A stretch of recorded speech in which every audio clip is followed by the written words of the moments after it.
Welcome to Sleepover Cinema, where we analyze the PC desktop games that created the collective unconscious of those who savor watching YouTube playthroughs of girly girl games. I'm Hannah Leach, a writer, musician, audio producer, and unashamed gamer. And I'm Audrey Leach, director, editor, producer, and one of the turtles in the Barbie Pet Rescue minigame. We are the sister duo also known as Two Ping Productions, and we haven't stopped thinking about these games since we first played them. We're going to explore the good, the bad, and the nonsensical of the media that first inspired our love for pop culture in an attempt to answer the question, is this actually good? And at the end of the day, do we really care if it is? Today we are talking about 3 incredible PC games from our childhood: Barbie Nail Designer, Barbie Sparkling Ice Show, and Barbie Pet Rescue. Ooh, nails! Where'd you get them done? My computer. Fire up the Barbie Nail Designer. Whoa! I'm painting mine blue. I'm making some polka dots. Love that. Hey, let's print them. Tick them on. Great nails. Make the flowers. A watermelon. A ladybug. I'm wearing these to Sue's party. Look! Sparkly. I have too many ideas and not enough fingers. Design nails for fingers and toes with the Barbie Nail Designer CD-ROM. Your color printer and Windows 95 or higher. We found them! Rescue all kinds of pets with Barbie Pet Rescue CD-ROM. Lost little pets, what you gonna do? Help get them out of trouble, Barbie and you. Lots of fun games, you're on the right track. Pet them and wash them. Cute! We got our little friends back, yeah. Barbie Pet Rescue. Let's go again! Barbie Pet Rescue CD-ROM for Windows 95 and above, rated E. Hi, I'm Barbie. Welcome to our Sparkling Ice Show. Help Christy, Teresa, and me create and practice routines so we can put on sparkling ice shows in the world's most amazing ice skating rinks. Girls, I am so excited for this episode. We have danced around this as a concept for a long time, and I just have to give credit where credit is due. Our beloved friend of the pod, merch designer Joey, and I were talking a couple weeks ago, and they were like, have you ever considered doing an episode on a girly girl game? And I was like, yeah, but then as we've moved through this season, we've been really wanting to change things up, and we thought that now would be a good time. I really hope that you've played at least one of these games. Even if you haven't, I think that we will keep it entertaining. I've got to come up with ways to be immersive in the edit. And of course, if you're just listening right now, continue to listen. But there's definitely going to be very much an added element if you go to the video version. Yes, definitely. Especially if you didn't play the games. It would be worth seeing the visuals. Let's talk about these games. And just as a refresher, these games are Barbie Nail Designer, Barbie Sparkling Ice Show, and Barbie Pet Rescue. And just know that we are not leaving out the Barbie princess ones because we don't like them or didn't play them. It's because they need their own time. Oh, I can't wait for that one too. It's going to be so good. For the sake of clarity, I'm going to stop saying Barbie before each of their names just because it's making it really unwieldy. One piece of terminology that we should know going into this, if you guys don't know this word, it's called shovelware. Do you know what shovelware is, Audrey? No.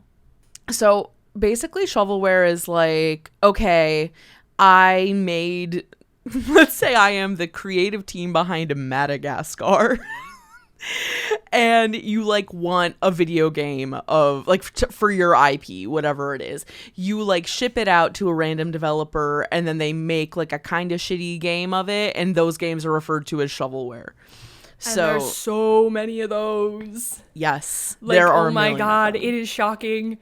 Whenever there's a old Nintendo game store in New York that I would go into sometimes because it's just fun to look at what they have. Yeah, and it'd be it'd be one of those little cartridge games for Cadet Kelly. Why the hell is there Cadet? Stuff like that. Well, I will say, so Sean, who is our lovely mix engineer, he gave me and Josh like this extremely hacked Wii U for Christmas. And one of the things on this Wii U is like an emulator for a million old games. And there's a ton of shovelware on that emulator. Like, I was sending you pictures. It's like Cheetah Girls level, like Audrey was saying with Cadet Kelly. There's so many of them. And it's just such a bummer because they're like the most basic, cheap games ever. Like, because that's why they were made. Just buy them for their label and their brand, and then the game itself is like, it could be anything. Like, there's nothing about it that really immerses you in any way. Like, this is also reminding me that we have to do an episode on Dream Life. If you guys remember Plug and Play Dream Life, these games are kind of interesting because they're sort of like on the line between shovelware and like normal games, because it's not like it's a standalone property or standalone movie that's getting a game based off it. It's like a brand. There's a bunch of different developers involved in these games. So who made the 3 games we're talking about today? It looks like Mattel Interactive managed all Barbie games from 1996 until 2000, where they then offloaded the work to Vivendi Universal Games, which I thought was funny because I definitely recognized Vivendi when I saw it. So Nail Designer was made by Mattel in 1998 and was developed by Mattel Media, and then Pet Rescue was made by Hot Gen Studios, and Sparkling Ice Show was made by Chrome Studios. Very outsourced. Also, a lot of these studios have like gone defunct now or were like acquired, and then that company was acquired, and so on and so forth. Okay. Obviously, we've never done a games episode before, so this format is going to be a little bit of a demo. So just go with us on this process. I think we have a pretty good layout, though. What is Barbie Nail Designer? Hi, I'm Barbie. Welcome to Nail Designer. Let's have fun with fashion nails. I think, Audrey, we should each give one sentence to sum up what the game is. Barbie Nail Designer is a simple click and play. I don't know. It's a very simple game in which the player gets to choose various colors and or patterns to paint Barbie's nails with in the first person. Wait. Like, you're looking at the hand. Like, it's not like... You're looking at your own hand because Barbie's sitting across from you. Oh, yeah, wait. Why am I painting my own nails? Oh, damn. Because of the printable element. Right, but, like, that is weird. Like, it's not even, like... That's not... Okay, well, that's sort of a plot hole to me. Like, in my head, I was like... It kind of feels like... Like, in my head, it was like I was doing someone else's nails. I believe that may have just been your 4-year-old brain on that one. It's not my hand, so... Well, you also did have like really distinctive child hands, so maybe that was part of it. But okay, Barbie Nail Designer is a 2D point and click game, which is the technical term, where you are guided by manicurist Barbie on a journey of creating your own nail polishes and nail designs with the ending intent of printing them out onto sticker paper and wearing them in real life. And who actually had the damn supplies for that? Well, okay, so allegedly, and we'll see this later on, like the game did come with like the right paper to print the stuff on. Okay, I think we only did it once. And there is a picture of us with them that clearly we'll be sharing. Yep. But the logistics of the printing are a little sketchy, which we're going to talk about when we get into this review down here. Before we get into the review, this is how the game was received. In the week ending October 24th of 1998, it was the 3rd best-selling game after Deer Hunter 2 and Need for Speed 3. In the week ending November 14th, the game was one of the top 3 best-selling titles alongside Barbie Riding Club and Railroad Tycoon 2. In the week ending December 5th, 1998, it was the 7th best-selling game. According to Happy Puppy, the title is, quote, nothing like a game. And then we have this review from Karen DeBolt. It was written on April 20th, 2000 on Amazon. She gave it 2 out of 5 stars. The title of the review is a typo, but it's really awful. Buggy software. So this is what Karen said, literal Karen. My girls, ages 5 and 7, begged me for this software. I finally gave in, even though the whole concept of creating fake fingernails did not appeal to me.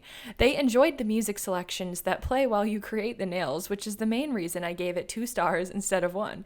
The program comes with some sticker sheets which only contain 1 set of nails each and waste tons and tons of printable space. I found it completely impossible to line up the paper so that the little squares would print in the correct spots. Extremely irritating. Once I got them somewhat lined up, the girls were very disappointed in the final product. It sparkles on the screen, not on the paper, after all. My 5-year-old will on occasion go in and make up some nails and listen to music, but she will be bored in about 10 minutes and on to another game. One of the things that made me want to make this episode so badly is that I just decided to look up the reviews for fun the other day, and people were like putting pen to paper in the early 2000s for these Amazon reviews. As you can see with this next one, it's March 31st, 2016 by Anna. 5 stars. She wrote, satisfied. And that was it. Because it's like, where are you gonna get user reviews, like more user reviews on this? So I just went on Twitter and I just looked up Barbie Nail Designer, and this is some of the good stuff that I found. Nail Designer Barbie was the best. I played 1 song on repeat and my sister would yell at me to turn off the sound. At Simpson OK says, I want to get that Barbie Nail Designer thing to put at Cody Simpson on my nails. My nails will have hashtag swag. Swag. Excuse me, it's swaggy. Okay, that's from 2011. That's the most 2011 thing I've ever read. At Emily All Over, who remembers the butterfly song from Barbie Nail Designer computer game? That is like probably the major hit. We do. Yeah. Fly girl, fly, fly, fly. Wow, wow, wow. Yeah. Fly girl, butterfly, fly. I'm your funny girlfriend with a sunny disposition. From this year, at Blissful Travels says, all of this Barbie talk reminds me of their Nail Designer game, and that soundtrack had major hits. It did. And then finally at Hobbysynthesis. Okay, but do you have my back like the people commenting on the Barbie Nail Designer OST I uploaded to YouTube 2 years ago have my back? Thought as such. And there was a screenshot attached to it of someone commenting like, you are a national treasure. Like, so excited. Okay, so the soundtrack to this game is so iconic. Even our parents like knew these songs. Really, the main thing of the game is like a very basic nail painting function. And then these like banging original songs. So I have some major information about these songs, but you're gonna have to wait for the second half to get it. Just know I did some internet sleuthing. I tracked down some niche celebrities and they're joining us on this episode. So just prepare yourself for that in the second half. Next is Barbie Sparkling Ice Show. We're ready to start our sparkling ice tour. First stop, International City Park. Audrey, would you like to take a crack at it? Sure. What a confounding game. Barbie Sparkling Ice Show. What would you even call that? It's not point and click. It's 3D. Is a 3D animated rudimentary not quite point and click, but like basic game. Yeah.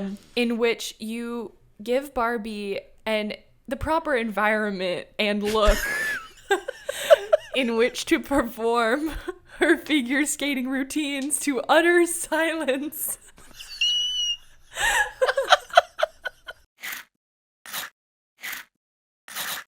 That was a wonderful performance.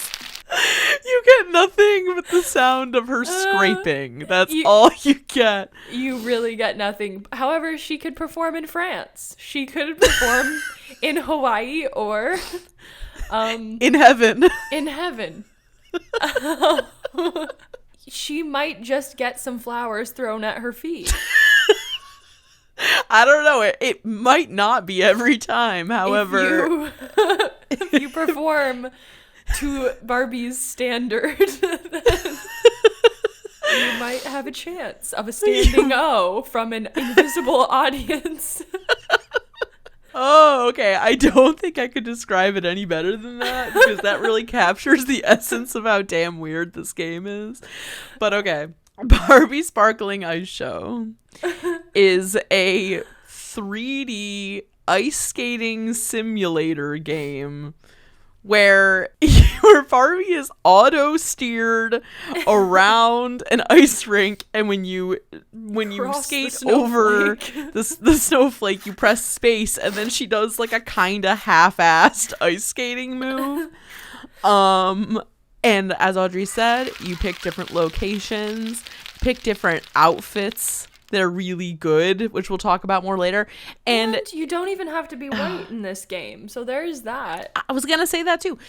Here is my thing. Okay, we're gonna come back to the silence element because I wrote stuff about it in the second half. It is a mystery. It's crazy, and it actually like went against my memory. I think it was just that, because I watched 2 playthrough videos and it wasn't silence, but there is a soundtrack to the game that I listened to on YouTube also, and I know that there was music with the skating when we played it. Like, I'm so confused about that. But the skating in abject silence was really fucking funny in the playthrough, so at least there's that. And it's just that voice going like, fantastic. I know. Or when they put up the decorations and she's like, that's so cute. Cool decoration. The reviews for Barbie Sparkling Ice Show. The reviews said, Seven Wolf wrote that the game was pleasant, relaxing, and most importantly, not annoying. Edutaining Kids praised the engaging graphics and ability to be learnt quickly. The Odyssey Online wrote the game was difficult to play for non-skaters. The Odyssey Online. I have no idea. You don't have to know anything about ice skating.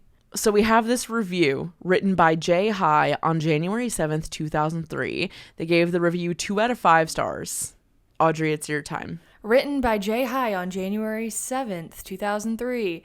2 out of 5 stars. And the title is, Save Your Money. My daughter, almost 4, begged for this game all holiday season. It was the sweetest thing because she shyly told Santa this is what she wanted and told people all December that Santa would bring it for her.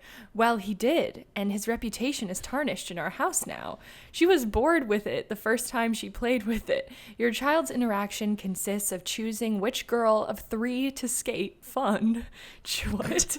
Choosing which outfit of 5 to wear, fun. And pressing the up or down arrow to make Barbie skate faster or slower to do the jumps. Z, Z, Z, to indicate the sleeping of the child or something.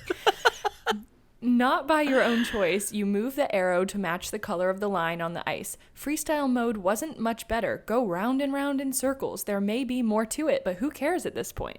My own personal mommy beef. Barbie never falls. Barbie either does the jump perfectly or doesn't do it at all. I figured they could put a little extra effort into the design and give the kids the all-important, even if subliminal message that it's okay to not be perfect and that it's normal to fall or fail, as the case may be. But again, it's Barbie, the perfect girl with the unattainable proportions. So what can you expect? Not to.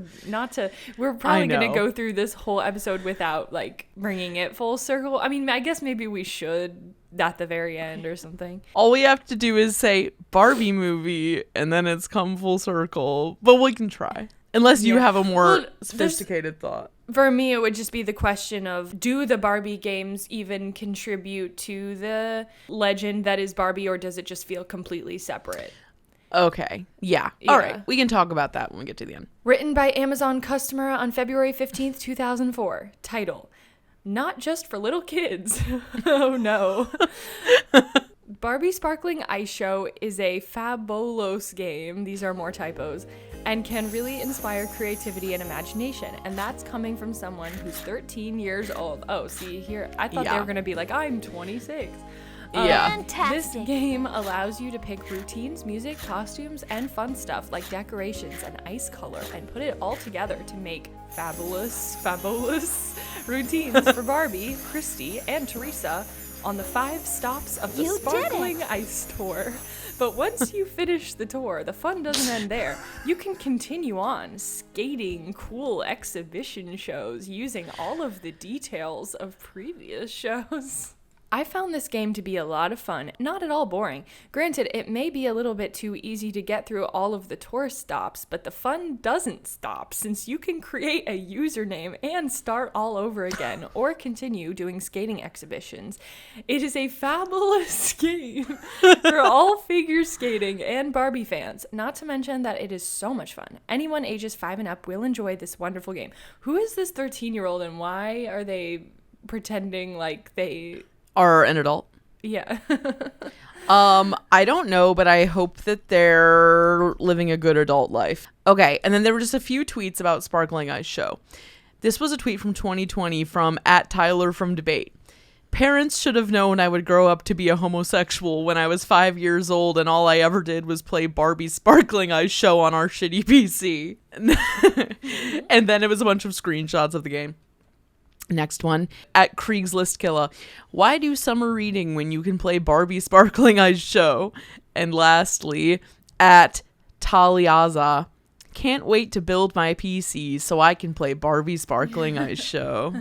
It's really not that enthralling, guys, but It's not, but the outfits are really good. Last but not least, we have Barbie Pet Rescue. Hi, Barbie. How was your ride? Great, Stacy. It's a beautiful day, and I found the lost kitten. Here we are back at the Pet Rescue Center. You're safe now. Any calls while I was gone? We did get a call about a lost animal causing some mischief. What do you think it could be, Barbie? I don't know, Stacy, but I can't wait to find out.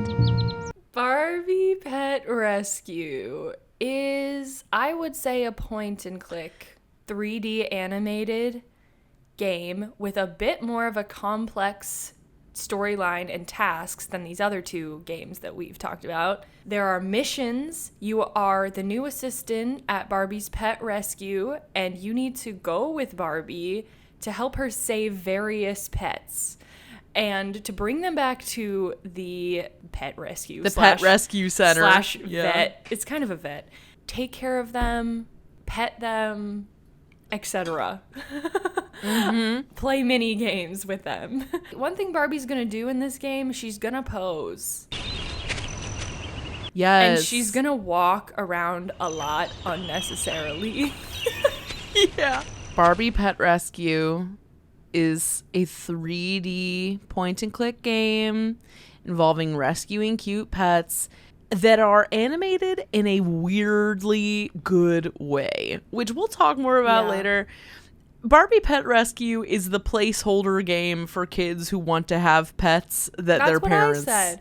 won't let them have pets. I put that in my notes. Also, there were no reviews for this game. I tried to find them. They didn't exist. And so we just skipped over the critic reviews. I couldn't find any. Here is a review. Okay, written by Amazon customer on January 26, 2001. They gave it 4 out of 5 stars. The most adorable maintenance-free pets ever. My 6-year-old daughter received this CD-ROM for Christmas and, ignoring all her other multitudes of gifts, proceeded to play it for the entire day.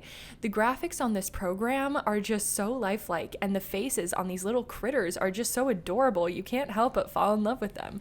This program is wonderful for encouraging empathy and caring, and for encouraging problem-solving skills. There are many different missions that require your child's, quote, help in rescuing various animals, including a monkey and a cockatoo, from all sorts of sneaky and precarious spots. There's also a vet center, but no bills to pay, and fun games in the playroom that include a turtle race and a hamster maze. In addition, your child is encouraged to pet and groom the critters. All in all, a wonderful product. My only complaint is that you couldn't click on more things to make them do stuff. But that's just me. A super program nonetheless, especially for young girls who love animals. Agreed. It is an excellent program for young girls who love animals. Okay, this next reviewer was not happy. Written by me on January 2nd, 2000. They didn't even want to put their name on this shit. Okay, 3 out of 5 stars. Great for most, but not the one I care for. I was surprised by the great reviews on this game, so it might just be me and the 5-year-old I bought it for. I was so excited to buy this game for her. She loves animals, especially dogs, and I thought this would be great for her. Unfortunately, she hasn't played it for more than an hour. She finds the hamster maze extremely frustrating, as do I. She wanted to give the golden retriever a bath when she first started, but was unable to.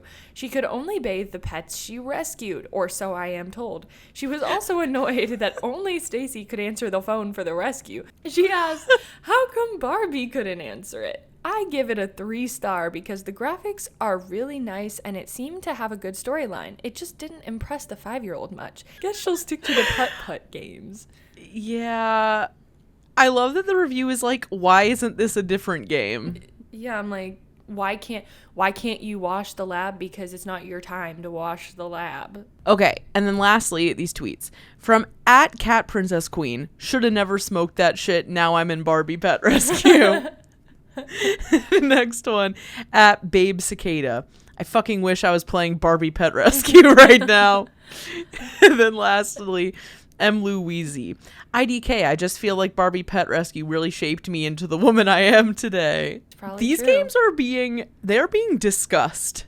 Yeah. They're really being discussed. Okay, so if you are not familiar with these games, or even if you are familiar with these games, we highly recommend going to YouTube and watching some playthroughs. I'll actually link them in the episode description too, just for ease of access. They're so good, especially if you play them as a kid. Like, it will all come rushing back to you. It's honestly pretty thrilling. So go do that, and we will meet you here after the break.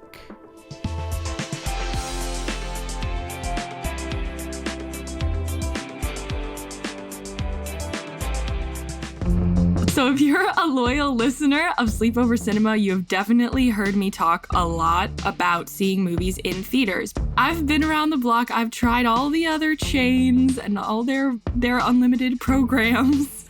And guess what? Regal Unlimited is where it's at. Regal Unlimited is the all-you-can-watch movie subscription pass that pays for itself in just 2 visits. You can see any standard 2D movie anytime with no blackout dates or restrictions. When you want to watch a movie in a premium format like 4DX, IMAX, RPX, or ScreenX, your Regal Unlimited membership gets you into those premium experiences at a reduced cost. You're not just getting a discount on your thrilling experience, but on snacks. I could have $5 left in my bank account, but I am going to get popcorn and an icy. So, if you're planning on seeing 2 movies this month, you need to join Regal Unlimited. So, sign up now in the Regal app if you want to be fancy, or on regmovies.com/unlimited. That's regmovies.com/unlimited. New subscribers can use code REG2PINK for 10% off Regal Unlimited for the first 3 months. That's REGTOO PINK.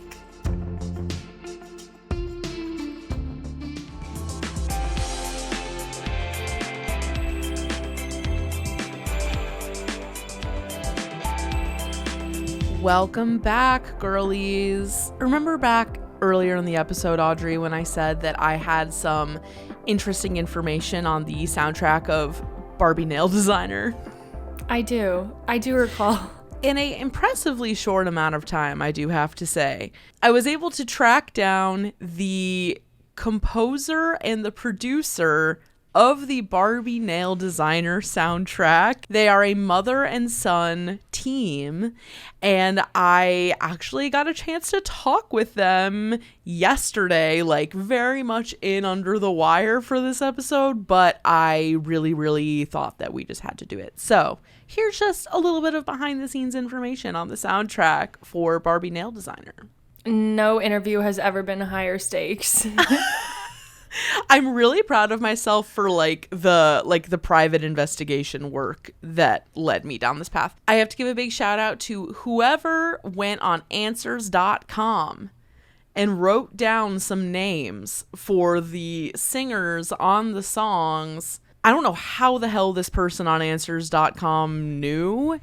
I ended up getting in contact with one of the singers, and then she directed me to our guests. Fly, girl, butterfly, fly. The way that I found you guys was really convoluted. Audrey is my sister's name. We had Nail Designer when we were like 7 and 5, probably. And it's a pretty simple game. I don't know if you ever ended up experiencing the end product, but it's very simple. I produced that. I don't know if you know this, but I was a producer and a designer on that game. Okay. So I know every inch of it. Okay, amazing. So I'll ask you about that too. So we loved the game. We played it a ton. And the main thing is that the songs are such a huge part of that game because you're just painting nails and hanging out.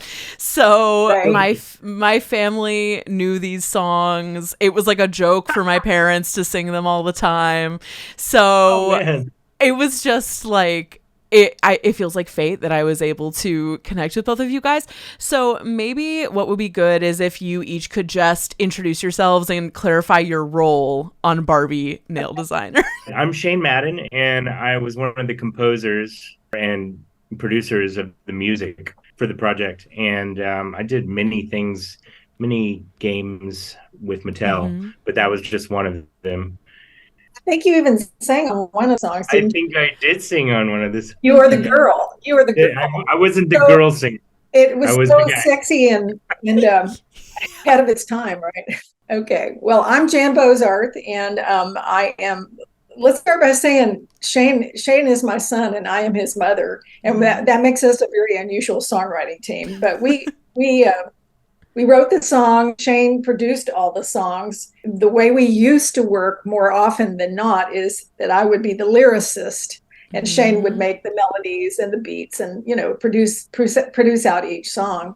I was also on this particular game, though, I was also a co-producer and designer with the ladies at Stunt Puppy Entertainment. And I did a bunch of jobs with Stunt Puppy, and it was a really fun group of women who were producing a lot of things for Mattel and other people as well. So it was fun because I was in the hole with the content itself. And one of the things that you said is the content's very simple. And at the time, that was very complex to have something that could be printed out on your computer based on your gameplay. So that was cool. And then the other part of the complexity for the times, 1998, was the fact that we had a full music track that you could just sit and listen to these songs just like a CD in your CD player. For us as songwriters, this was a really great opportunity. We were writing full songs. That was, I think, pretty groundbreaking for the time. And also it suited us as songwriters because that's really what we wanted to do anyway, rather than do the incidental music in the background. It was more like writing songs so people could the kids could kind of groove to it while they're doing their we were grooving for sure. Well, that's so cool to hear because we released this thing, we don't know what people really think about it, if we're being made fun of or people probably a little of both. Well, we do know that this particular game sold very, very well in those times, as well as even for these times, it would be considered a hit, right? And everybody likes to say that making a really complicated game is the thing to do, but sometimes making a really simple game is harder to do. So given the times and the fact that there weren't a lot of girl games, and you guys were probably grooving on the fact there was something made just for you. And so it was fun. It was good for us all the way around. I'm curious, as you sort of just alluded to this, but you got to write full songs for this game. Did Mattel come to you and say, write us a set of songs that sounds like the pop music of today? Did they give you clear directives? Yeah, we had already done some music for different Barbie games at that point. But they never dictated to us what to write, how many songs to write. It was really open-ended in our production. A lot of creative license, and we also had kind of a liaison in the company that kind of was our producer that helped kind of champion us. And we were just writing to the fun, and also producing stuff for Mattel. I knew the play patterns of girls in that age group. And so it was easy for me to say, oh, we need a song about this, or we need a song about that, Yeah. But there was no direction. Sometimes they'd ask us to tweak something, but it was after we had submitted the songs. Yeah. When I saw your email signature, Jan, and it was like producer, composer for like girl games, that is just so interesting to me as someone who loves games and loves girly girl things. It just like made my heart really happy to see that as your signature. What other Barbie games have you worked on, or other like girly games in general? So the relationship that I had with Mattel came from a couple of years earlier. I was hired initially to be music director for a brand new company here in Austin called Girl Games. And it was the very first company to ever focus on girl games. And very quickly, we got a relationship with Mattel. I ended up producing one of the first games that Shane and I worked on music for was a game based on the movie Clueless, which Mattel had to do the game on that. And that was the same thing. It's like we're writing music for a major motion picture spinoff, right? And nobody told us what to write. So we were just writing fun, upbeat things for the market. After I left Girl Games, Mattel hired me as an outside producer. And then I started really getting involved with the Barbie stuff. I can't even remember all of the games that I had a hand in, either music or production or design.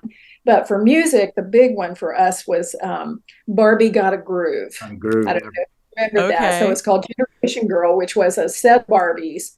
And they were all modern Barbies. And this one was about music and dance. And so the technology that we used to create that was really, ahead of its time. We shot dancers in motion capture in a motion capture studio and then digitized them. And then you got to play with, in the game, you got to play with the character and the dance moves that you wanted and then emulate those as a character or an avatar in the game. Wow. And we wrote all the songs for that. And that was really fun for us. Do you remember any of the songs, Shane? This is the thing, it's 25 years. Was that the one with poetry? Yes, we have a really, really, one of our favorite songs we ever wrote is called Poetry. It's in that game. So nobody was breathing down our neck while we were doing it. They were just happy to have those kinds of songs. Dream job for sure. How did you two start collaborating as a mother and son duo? How did that come about? So all three of my sons, Shane has twin younger brothers. All three of my sons are musicians, and I was a musician and a songwriter and doing all kinds of things around music. And as a mom, we always had musical instruments in the house. And so it was super easy to hang out doing music things in our house. And so I think you were only like 20 when we got that girl game. Yeah. And we were writing, we just went in our studio during an ice storm. After I got the job, I said, we got to write some pop songs like right now while we're in this ice storm, right? And then we started writing on the Clueless project. I mean, it was so fast and seamless and we didn't have time to think too much. So anyway, we started collaborating and then we got a string of games over the next maybe 10 years, different types of things. Shane spun off and did. I did some Wii games. Wii games for THQ. I don't know if you. Did you ever do All Star Cheer Squad? All Star Cheer Squad 1 and 2. That was fun. But yeah, I started to do kind of my own thing that wasn't as connected to songwriting with the mom. But those were always my favorite, of course. Yes, of course. We had we bought houses with the money we made writing music for Barbie. I'll just say that. So we had our Barbie houses, right? We had the equivalent of hit songs because of Mattel's distribution. We had fun. And Shane and I were just, an unlikely songwriting duo, but we spoke each other's language. Like we got to where we could write songs over the phone. If I was on the road, I could call him up and I could say, here's a little lyric and it goes like this, right? And then he'd just go down a track and it would be awesome. So that's so cool. Fun doing it. You guys wrote the songs, but did you also fully produce them at home, or did you have what was the technology that you used? I had the best gear, of course, but it was in a bedroom in my house. And that's how we kept the money coming in. I mean, if we would have had to, take that to a big studio and a big production, we would have limited our profit margin there. So we tried to keep it Right. as homegrown as possible and also professional. It was state Yeah. of the art at the time, for what it was, but it worked. Yeah. Were you doing, was that Pro Tools day, Yeah, Shane? I was in a Pro Tools, and I had little sound booths for the singers and the whole Yeah. deal. Pro And Tools is my enemy on a daily Oh no. basis. so the other thing is that living in Austin, we live in a hotbed of musical talent. So we knew a lot of great singers. Every once in a while, we get a singer from LA or some other place, but mostly we used Austin-based singers. Juliana Sheffield, who you spoke with, and Amy actually was a favorite of ours. She did many, many Barbie songs for us. And so we had sort of a sound going vis-a-vis those singers, and we knew how to work together. So it was really seamless in a lot of ways. And everybody loved doing it.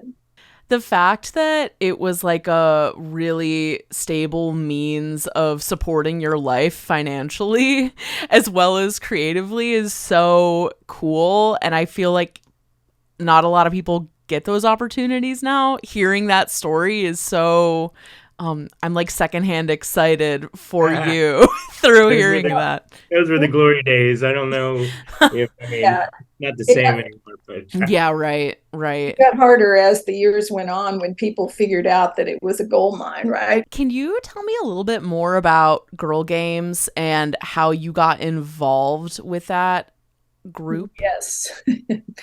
It's another magical story from Jan Bozarth. So I was doing something. I was running an at-risk youth program in Austin for kids who had dropped out of high school, and they wanted to try to attract them back into high school by giving them a music program. And I saw an ad in the paper or somewhere online. I don't think it was online, but at that time, that would be 1998, 97. An ad for music director for a girls gaming company. And so I applied to it. And the little secret bit that will be first on your show for people to know is that one of the songs, I submitted a few songs that I had written to the owner of the company to be considered. And one of them was a song I'd written when I was in my 20s. I was not in my 20s then. It had been written a long time ago. And it was called The Ghost of Ken and Barbie. And it was a parody on Barbie, right? I thought, I'm going to submit this to this job interview because this is in the vernacular. Anyway, she loved it. They hired me. And within about 6 weeks, they moved me into the head of all creative for the company. Wow. And there was the thing about it in those days is she's like, well, I'm a little worried that you don't play games. I said, well, there aren't any games for girls to play. Right. So it was kind of ironic, that I was going to produce the first games for girls, but I was a quick study, and we got an investment from Mattel. Mattel bought into the company about a year in, and we had a lot of opportunities. Okay. So that was one of the great things about it, but it was a very undefined space. And my friend and my cohort that I've been producing with since those days was inside Mattel. She produced Barbie Fashion Designer, which was just inducted into the Hall of Fame for games. And so, everybody was breaking ground in new ways. We were dealing with kind of like today, you're dealing with technology. You're not entirely sure what's going to happen once you make a digital hard good and put it out in the world. So that was both exhilarating and frightening, but it was fun. It was just so much fun. And I got a lot of opportunity from that one job. How you guys were kind of talking about earlier that you may not necessarily hear from the people that use these projects or the games, like the cultural impact is immeasurable for sure because we all spent hours and hours and hours playing these games as kids and memorizing all of it. So that's so fantastic to hear. Thank you. Really is cool to hear. Yeah. I mean, it's like we went years not knowing, what the impact was. And Mattel I don't remember what year, but somewhere right after this, the Mattel Media, which was the division of Mattel that was doing the gaming, they basically shut down their whole media division for a few years.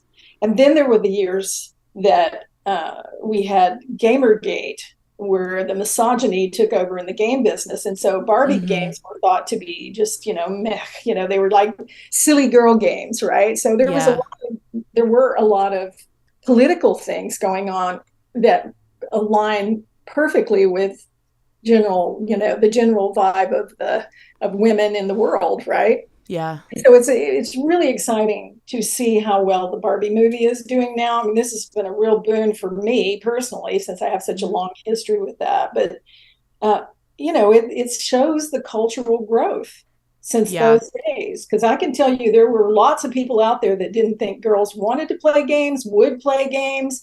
They didn't care about girl games. And even while I was doing it, it was like that. So yeah, it was definitely early days and figuring things out. Well, so you're really like a pioneer of this space that so many people love. Thank you for doing that. Honestly, you're welcome. And he still does it.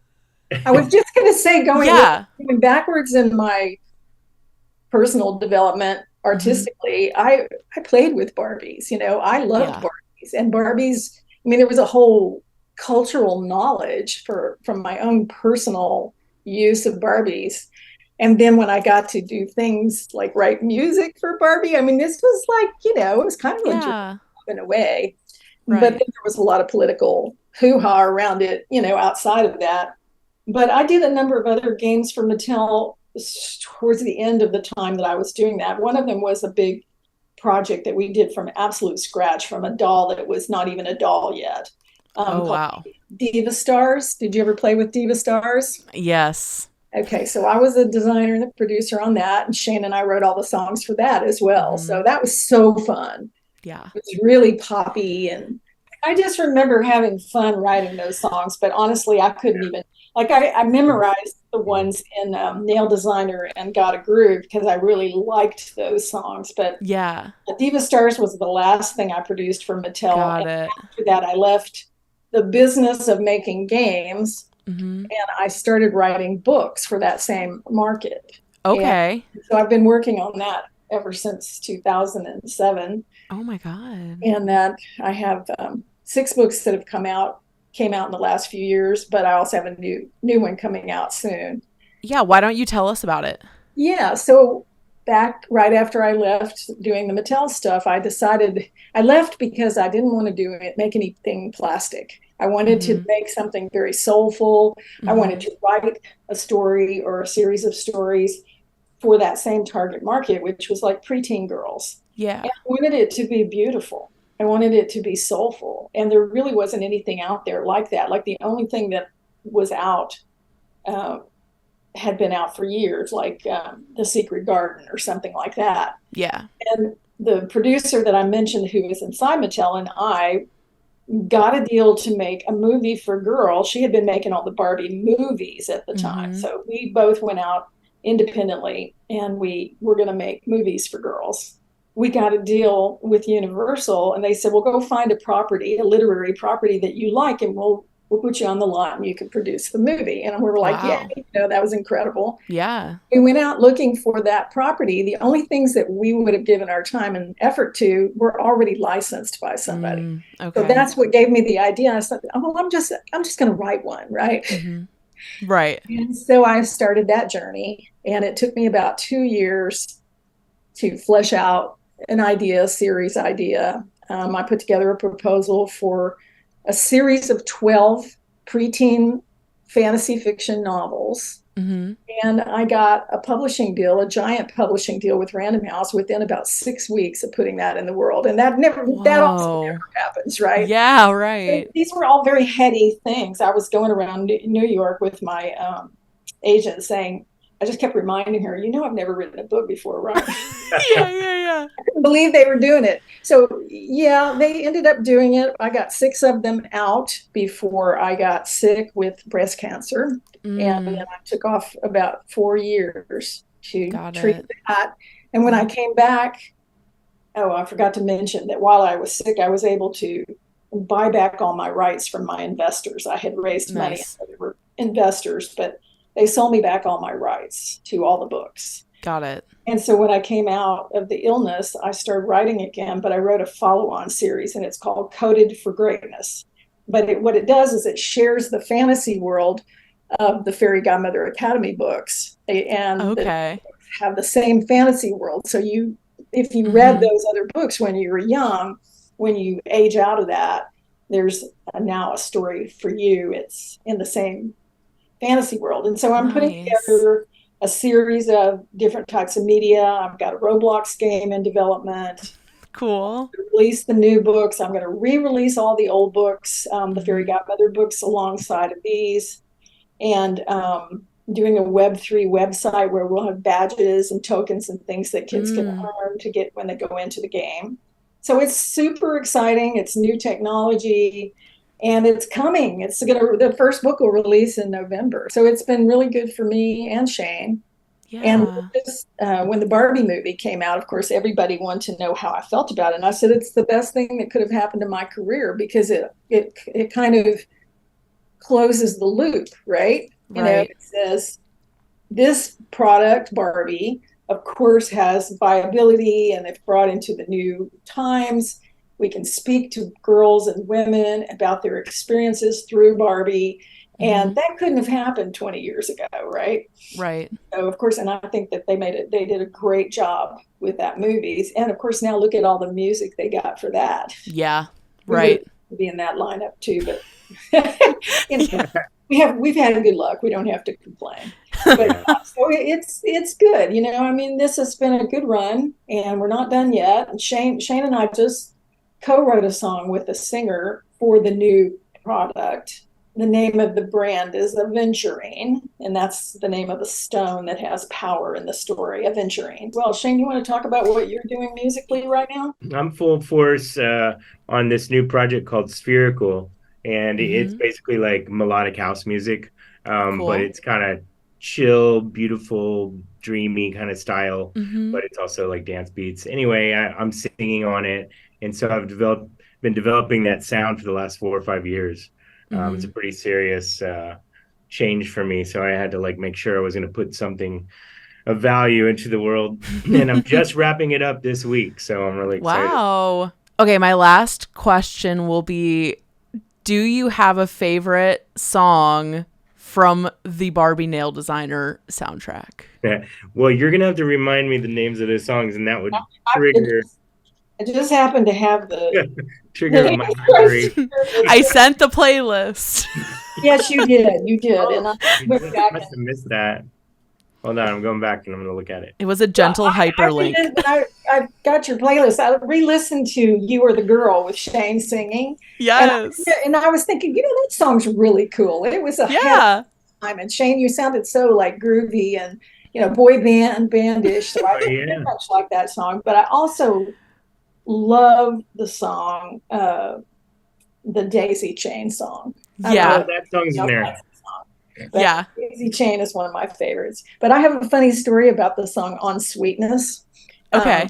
So I was on a diet and I was giving up sugar, and so I had to write a song about candy. So that song basically names all these candies, right? And I just remember thinking the whole time we were doing it, it's like, okay, I am like channeling my desire for sugar.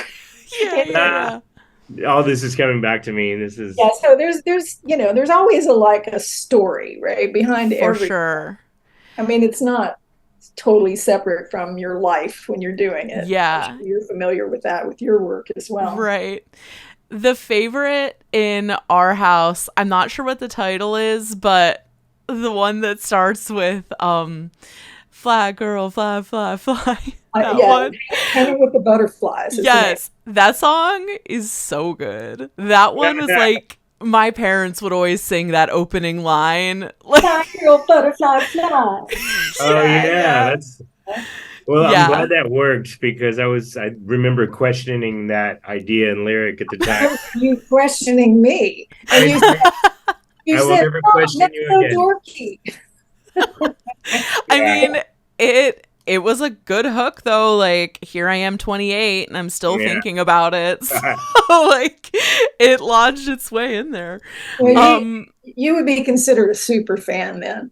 You know, that may be true, but I will say that we always do a poll on our Instagram, like with hints of what the episode is going to be about with images. And we used an image from the game without any context, and people knew what it was. Well, yeah, we've gotten calls, I would say, well, it's been 20 years. Yeah. But over those years, and particularly as, the internet and social media grew, we would, at least once a year, we'd get called by somebody looking for the authors or the writers of a particular song. Yeah. But we're thrilled that you do what you do. And I am particularly thrilled since this represents a huge part of my career. So, yeah. Again, like the fact that I was able to find you guys and that we pulled it together so fast, and just to get to know both of you, and Jan, especially just your career is so cool and has made such a big impact on so many people my age, girls, like girls and gays, we tend to refer to the group. But I mean, it's just very priceless to our demographic, and I just really appreciate it. We're so happy that you invited us to be a part of this. Thank you so much. Yay, thanks for reaching out. That was nice. And it really makes me happy to know that there were a bunch of young women out there playing games as little girls and having fun, and it was important, and we thought it was important while we were doing it too, but you never know, with the world the way it is. So right. Well, I'm here to vouch for my demographic. We loved them. So thank you. Thank you so much. That made my day. Fly, girl, butterfly, fly. Okay, so bearing all that in mind, Audrey, what are some of your favorite things about Nail Designer? Yeah, so like normally we just like do our notes for this section, but we're going to combine talking about kind of our notes and also, which is inextricably linked with what we remember about it too and how we played it. And I will say for like all of these games, really, I was primarily the watcher. Because Hannah had the PC in her room. That was wild in retrospect. My memories have a lot to do with you spraying that one perfume. That what was it, Mary-Kate and Ashley? It was a Mary-Kate and Ashley body spray. Yeah, like for some reason, like you would just like spray that shit all the time. So your room smelled strongly of that. Like I actually do you know which one it was? I'm literally going to buy it. Yes, it was like a lavender one. I actually think that I may have found it before, but we could figure it out. So yeah, I would sit next to you in a folding chair and just probably eat snacks or something and watch. And that's what I've always been okay with, being a watcher. I don't mind watching video games. Like, I understand people who just sit and watch video games instead of playing them, because there's two types of people in the world. For me, with Nail Designer, something about like the quality of the image is very satisfying to me. It's almost like impressionistic.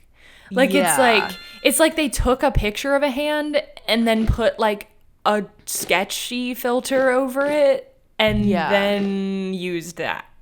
Yes. When I think of Nail Designer, I think really specifically of being in Boston, because that's when we first got we never had a PC to play PC games on until we were in Boston. That computer ended up being in my room, but I think we would both play Nail Designer, and Mom and Dad knew the songs because we would play them out loud because we didn't use headphones yet. Audrey, as a kid, always had really long, glamorous nails. And so I'm guessing we got this game because someone was like, this reminds me of Audrey. Because even when Audrey was little, she had you had like long nails as a kid. I just hated cutting my nails as a kid. So like, but yeah, because of that, I mean, there are probably some kids where like they also hate getting their nails cut, but they just don't grow out like that. So that's probably why I was known for that. I mean, they're still long now, but They're not that long right now, but but if you there's look some at long. Audrey's hands right now, like they have looked like that since she was like 5, which is the funny part. Like the long nails, like the very sophisticated looking hands, she's had those forever. I'm guessing that we got this game as like a reference to you having fancy nails. Our grandma, our dad's mom, also was really into painting nails and having long nails. And so there's just something in my brain that connects this game also with that a little bit, because she would paint our nails when we were around. She would paint Audrey's nails. Well, listen, you didn't make it easy. I know, I bit the shit out of my nails. It was not good. So when I was watching it this time, I was really pleased with the whole brewing your own nail polish machine. I had forgotten about that. I literally was like, what am I looking at? I was like, this image is crazy. Yeah, it doesn't really look like anything. It kind of feels like it's like you're having a dream about a game when you're watching it. It just doesn't look real. I'm like, I don't know what kind of science test tube thing this is. Yeah. So one of my notes is, can Barbie stop staring at me so blankly? She really just does. Stares at you. Yes. And the fact that you can choose a sound effect for painting the nail is very, very weird. Like they'll be clicking in the playthrough that I watched. They picked a meow. I watched the same one. It was like meow, meow, meow, meow. That's when you realize that this game was like actually made for 4-year-olds. The custom images were killing me. Also, remember that that flower camera? Yes. We wanted that camera. Yes. But we didn't get it. It was like a white digital camera with like a purple flower around the lens, right? Yeah, I don't even know if it was digital, to be honest. The new Barbie digital camera lets you take photos without film, then load the CD-ROM into your computer and see them on the screen instantly. Make changes, it's so easy. Do what you want to. Did you see the camera in the game? It's there. Yes. Yep. And I was like, oh my God, what a great like product integration there. It was kind of weird, but it's like you can like use the camera to like take a picture of the Barbie doll and then put that image you took on the nail. Like it's like... Yeah. So it's like, okay, I'm not totally sure, because this is where this program would always get like way too complicated for us. Onto your nails, you could add like JPEGs. Yeah, and a lot of them literally were like pictures of like real life, like mid-90s Barbie faces. But I think you could also probably upload your own pictures. Yeah. But you could. I saw them I saw them in the like drop down menu, like picking something. It kind of gets a little nuts there. And as the reviewer said, it's very hard to print them out correctly.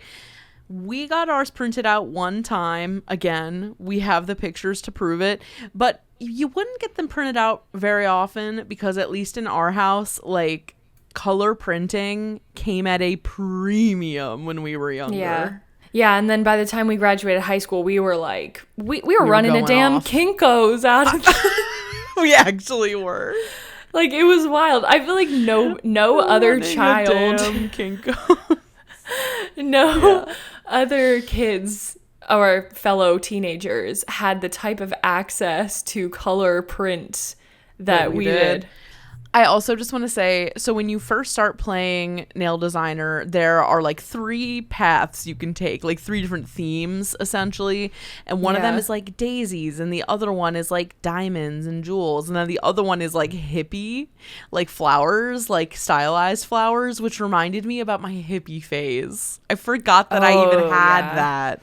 I have 3 totally cool nail styles, each with its own manicure table full of colors and decorations. Daisy Days will perk you up with its pretty stickers and pastels. This is totally with cool style nails, you get hot colors, the latest stickers, and some great glitter. Or choose glossy glamorous shade for a fun evening out. We'll make your nails sparkle and shine. Yeah, the hippie phase that kind of turned into like cargo. It like turned into like cargo, and then it turned into like goth or emo. Really emo. It was. Here's what happened. hippie phase started in like 4th grade because I was a hippie for Halloween, and then I kept wearing the plastic peace sign necklace like every day. And then I got into Avril Lavigne, so it morphed into like Let Go era Avril Lavigne cosplay plus a plastic peace sign necklace. And then the necklace eventually went away, and then it turned into emo Guitar necklace, which I had also had in 4th grade. I've had a lot of phases in life, but the hippie one is an underrated one, an under-discussed one. We can probably move on from this one, but I didn't actually realize, like, when I watched the playthrough, I was like, they didn't go to the printing part, so I was like tripping. I was like, was that real, or did I imagine it? So it was real. Okay, so now on to Sparkling Ice Show. I would just like to say that this game was really never hard or all that demanding, but it like soothed my soul in like an ASMR adjacent way. Yeah. And it looks hard. Like when I was watching the playthrough, I was like, because the voice describe or like tells you the directions. And as I was sitting there, I was like, why does this seem really hard when it's so not? But they like overcomplicate it with the words. Something that bugged me about this game and still bugs me to this day when I see it, it's less common now, but when the animated version of the character on the marketing is highly different than the version that you get in the actual game. Yes. Like the face, even from the menu, like from the game's menu to the actual game is so different. I'm like, these are like 3 different women. I know. And then it's also funny because there is that one opening cutscene where she does look really good. It's like they actually animated like one thing in the and the rest game. is just like block face vibes. It's so bad. Yeah. The outfits, they do not skimp on the outfits. There's 5 locations, and I think there's 5 outfits per location, which honestly is kind of shocking that they did that many. And that was the focus. They were concerned about the costume and the interior / exterior design of the place. It's so funny. It's like, this, like, F the skating. That's not what matters, okay? Yeah. It's about what you wore and if there was an Eiffel Tower replica next to you. Yeah. And if you had custom dyed ice. Yeah, like what? Ice colors. Like, I don't even think that's a thing. No, it's not. At least professionally, it's not. I mean, but you could like dye the water. If you ever felt like doing the most pointless activity ever, you could dye that much water and then let it freeze. That would work. That's true. Okay, wait, this is making me think of something. You know what? Maybe it's really more just like the lighting, because like you can light ice to look different colors. Yeah, that's probably. And that's really what it is. Well, but here's my question: is ice skating ice actually water? Or is it like a frozen chemical? It's water. How do you know? I mean, maybe they're adding things to it, but it's definitely water. An ice rink is a frozen body of water and or an artificial sheet of ice created using hardened chemicals where people can ice skate or play winter sports. I mean, it's not like I thought it was like organic or anything, but I definitely feel like water needs to be involved. Probably. Okay, someone wrote an article. Can you get sick from eating ice from the ice skating floor? Ew. Maybe don't do that. I caught a 7-year-old putting ice that's remnant on her ice skates in their mouth, or she would eat the ice off her gloves. I told her to stop, but she sneaks it in. Is there chemicals in there? Ew. Trying to rule things out. Okay, there's a lot of people definitely this. Don't eat anything that a million people have skated over. No, that would be bad. One of my favorite things in the game is when Barbie's like, next on our tour is International City Park. There's the poster for International City Park. Click on the International City Park to get started. Like, she says it so many times. Yeah. First stop, International City Park. Click the International City Park poster to begin our tour. International City Park. Let's skate. The way she said Misty Mountain, she was like, Misty Mountain. Like, you're just very passionate about Misty Mountain. I thought it was funny that the Island Paradise skating rink had like only problematic options for outfits. Yeah. Yeah. And like tiki poles and like there's it some was sketchy just so ones. funny. Yeah. Okay, but here's my question. Did this game influence you to begin your figure skating career, or was that due to Michelle Kwan and Ice Princess, or what? Whoa. Okay. I think what actually it was is I got this game after I started ice skating. I know that for a fact. Okay. But I do think Michelle Kwan was like my gateway because big influence. Yeah, I think there was like a book on Michelle Kwan in my elementary school classroom or something, and I read it or I saw it and I was like, that seems fierce. And then so I started doing it. Then I got the game. I'm pretty sure I was done skating by the time Ice Princess entered my life. Yeah.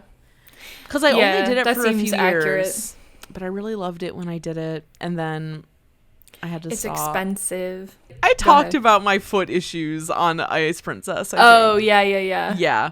My gait is slightly off. So you were into figure skating but not dance, when they are pretty related. Like they actually are.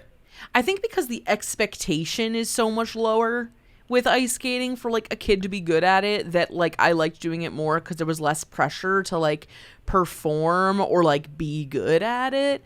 Whereas in dance, it's like it's more easy to tell. Yeah, and like there's really no recitals in ice skating. Like I technically did one time, but and that's more about, it's not about being good at performing. It's about like proving that you can skate in a line, unless you're like older.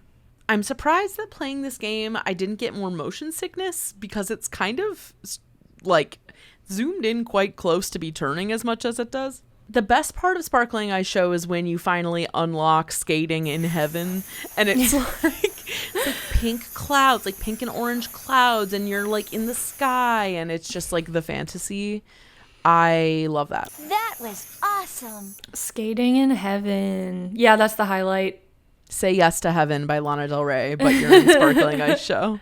That sounds so good, actually. I'm making that. I will make that edit. Just the sound of scraping. That's all we get. Yeah. Last but not least, we have Barbie Pet Rescue. This might be the magnum opus. I think it is. Like, of the three, it's definitely the most advanced. Yes. I gotta be honest, I was watching this shit, like, intrigued, like, what is the solution? Yeah, I know. I was like, because you'll be in the pet rescue situation. You see the pet, and you have to figure out what item in the whole setup of the environment is the thing that will help the pet be rescued. Yeah. So, like, there's a puppy. This is the one that got me. I was like, what? She's at a playground. There's a puppy at the top of the slide. And Barbie is like, how can we get him to come down? He's scared, blah, blah, blah. I'm like, bitch, go up the stairs and grab the puppy. Like, but we can't do that because the game is too rudimentary to do that. Well, so what she said is that the puppy could freak out. Yeah, but here's the thing. When she said that, I was like, so we don't want the puppy to go down the slide. There's the puppy, stuck on the top of that slide.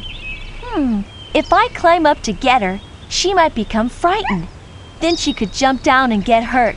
How do you think we can get her down safely? Oh, she's too nervous to come down. Because if you're saying, I'm not going to go up there because it'll startle him, the puppy would go forward and would go down the slide. So much to my dismay, when we figure out that we need the little like cup in the sandbox to go fill it up with water so that the puppy is so parched that it will slide down the slide safely and slowly. And then take a sip from the cup. Like, I'm like, this is not the solution. Like, I don't, my child brain would not have thought that. Yeah. Oh, there's some fresh, cool water for you, girl. Here she comes. We did it! The puppy's safe and sound thanks to you. It was always a little bit of a head scratcher. Yeah, it's like, let me just go click on every object. I also thought that the turtle rescue thing was a little bit of a reach, like looking under rocks for a turtle. Like, it's like it's dead. Right, dead if it was at under that the point. rock, it'd be dead. I guess maybe the idea is like it looks like a rock until you lift it and then you discover it's a turtle. Is that the idea? These animals are damn adorable. They are really cute. The bunnies and the turtles always got me as a kid. Like, the bunnies are so cute. The animation reminds me a little bit of Wonder Pets, actually. Yeah. There's something similar between the two with the realism of the, like, fur type of thing. Yeah. But it's also sketchy looking, and it's also, like, cutesy. It's like a real rabbit as far as I'm concerned. Yeah. Like, it almost looks like it might be actual live action footage, like through a bunch of filters. I think so. I think it is. Because it looks so good. The pet rescue lobby is a liminal space. I was just thinking the same thing. Yes. Why are they staring at me like that? It's know. scary. It's I scary. know. And Kelly's swinging her feet, or what's her name? Skipper? Yeah. The little one. Yes. Is swinging her feet, just staring at you. It's scary. There is a thing about this game that's really weird, which is that a lot of it is in like real time. Yeah. Barbie going to get the cup of water. It's like there's the screen where there's the swing set or whatever, the playground. She walks off screen. Then she enters a new screen, has to walk all the way across and through that screen to then get to the water fountain. She fills it up. Goes Like they back. divide it up. They divide up Yeah. the environment so that you have to leave screens and enter new screens to find the object.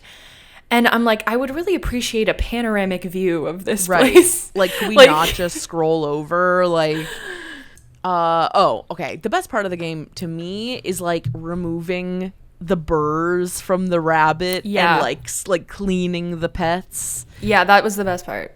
It's so good. And also Satisfying. when you get to go and pet the kittens and all you're doing is just petting really realistic kittens. Mm-hmm. So cute. And that's what lends itself to like, this is a good game for kids who won't have a pet or like can't have a pet. Yeah. It like gives you that feeling without Yeah. the maintenance. Doesn't mean you don't still want a pet though. Like actually it might only make it worse for the parents. We were not like demanding a pet as children. I think No. I really begged for a hamster, but that was it. Yeah, didn't even get that though. Nope. But we did pet sit one once. I know, and it was awesome. That's why I wanted one. There is footage of that also. Oh my god, if Annie Bauer is listening, it was Spunky. It was Spunky. It was Spunky, and I loved watching Spunky. That was like the best thing ever. I had no fear of Spunky either. Like I was handling Spunky. And I feel like we handled Spunky. In retrospect, like I would have been a little bit scared I'd be bitten or something, but Spunky was like a pretty good little guy. Yeah. Very unruly looking. I know. He had like really long fur. Like you could like make a Jimmy Neutron out of it really easily. Yeah. I remember also one time he like pooped while I was holding him and like a little poop fell on my bed, but they're like pellets, so it's not like that bad. Gross. But I was very much like, oh my god, Spunky. It's real. Oh dear. You know what I was shook by? Well, my favorite part was always the turtle mini game. I loved the turtle mini game. Yes. But first of all, Barbie the playthrough that I watched, she's like flickering in and out. Really? Yeah, like that might just be like this person's game, but she was kind of flickering in and out. Like she wasn't that solidly animated in there. Whoa. I was surprised that they tell you that they autosave a JPEG to your hard drive of the award. Like whenever you get like a new award, it was like, we just saved the file to your hard drive so that you can print it out, but ask your parents and they'll be so proud of you. I was like, huh? Your award has been saved to your computer's hard drive in a special folder. You can print it out later or get your parents to help you. I bet they'll be really proud of you. That seems like, how did that game like have the Do right that. or the ability to do that? Yeah, I was like, you saved something to their hard drive? When the hard drives were so small back then, like relatively small. I guess they just went there. Barbie was claiming her space. Yeah. And do you know what the storyline is for why there was a monkey on the playground? I missed that. Okay. Was it a zoo thing? No. I think this is my thing with that monkey. Where is she? I think it's she like in the a Amazon? domesticated monkey. It's like someone's pet monkey. But the thing with that monkey that fucks me up is that all the other animals look really realistic, and there is something deeply wrong with that monkey. Well, they didn't film one. That's my guess. Clearly. Yeah. So it's really, really creepy, especially with that cutscene at the end after the dog rescues the monkey and then they hug and it's like scary monkey with real dog. Yeah. Also, I have a complaint, which is like, okay, we go to the farm once and then every single other time it's at that same playground that the pet gets rescued. And I'm like, all right, we got to go through the 3 screens of the thing every single time.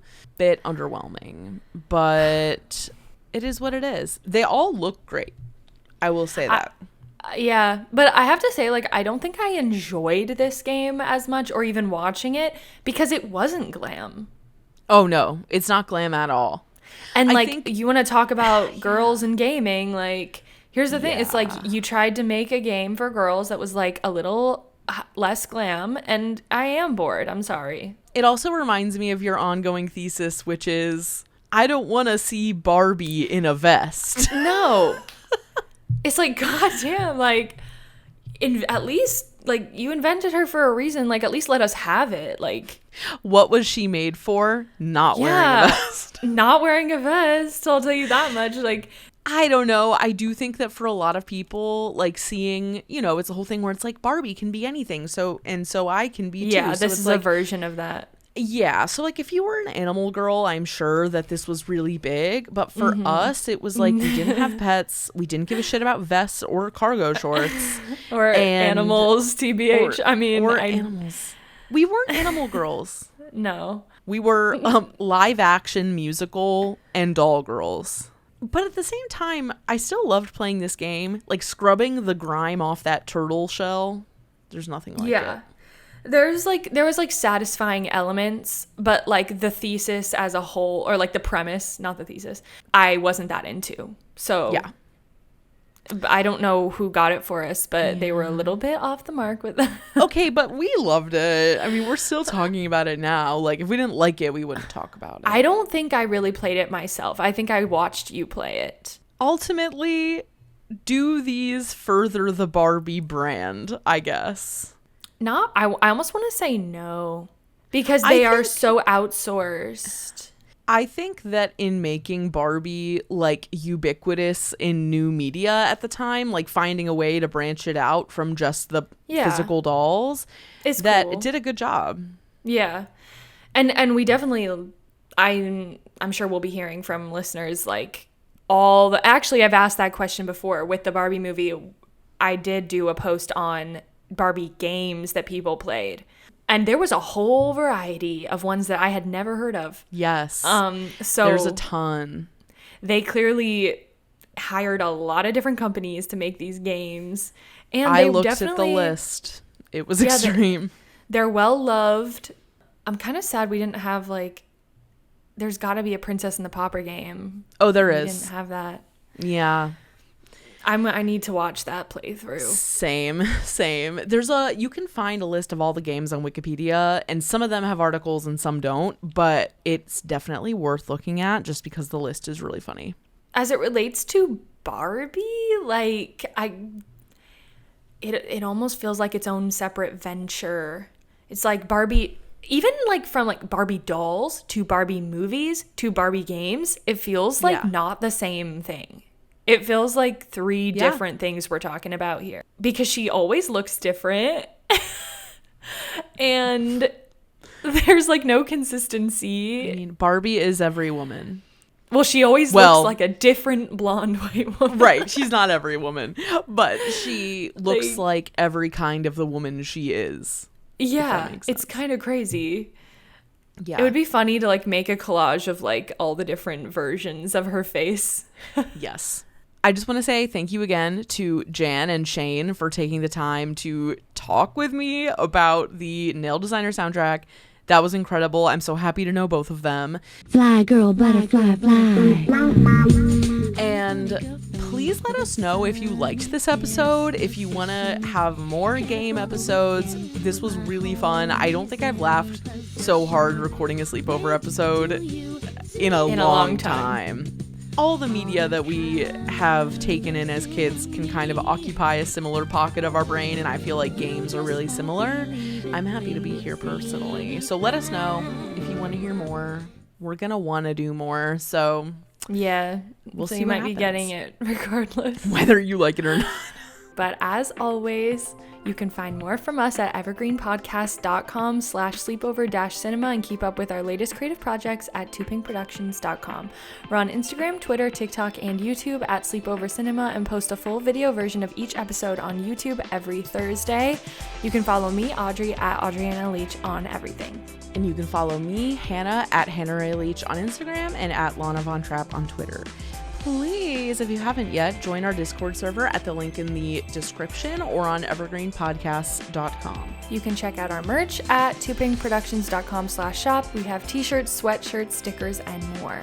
And if you played any of these games with your siblings, with your neighbors, with your cousins, or just by your own little only child self, this episode is for you. And please share it with your people because this one's special. 5 stars, 5 stars, 5 stars. Oh yeah, please. Lastly, Sleepover Cinema is a production of Evergreen Podcasts, produced, edited, and engineered by us, Hannah and Audrey Leach. Sleepover Cinema is mixed by Sean Will Hoffman with theme music by Josh Perlman Hall.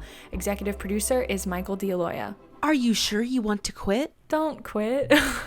Try Bye-bye. again. Are you sure you want to leave the game? Yes.